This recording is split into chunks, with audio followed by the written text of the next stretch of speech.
CADJPY has formed higher lows and slightly higher highs, creating a rising wedge pattern on its short-term chart.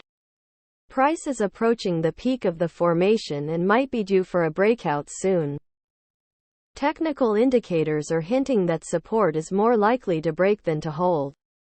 The 100 SMA is below the 200 SMA to indicate that the path of least resistance is to the downside, but the 100 SMA lines up with the wedge bottom to add to its strength as support. Also, the gap between the moving averages is narrowing to reflect weakening bearish pressure and a potential bullish crossover.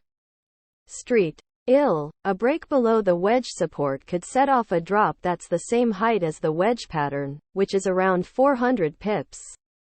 Stochastic is pointing down to show that sellers have the upper hand, and the oscillator has room to slide before reaching the oversold region. RSI is also on the move down and is just halfway through on its drop to the oversold area.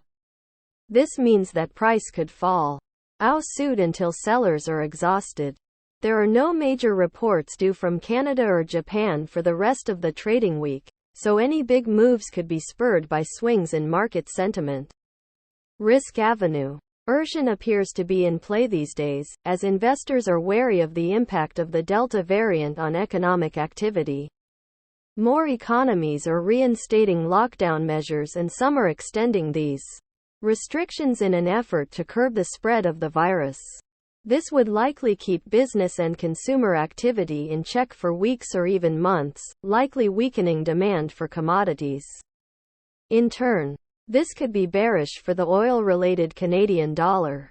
On the other hand, the lower-yielding yen could draw safe haven flows if risk aversion extends its stay.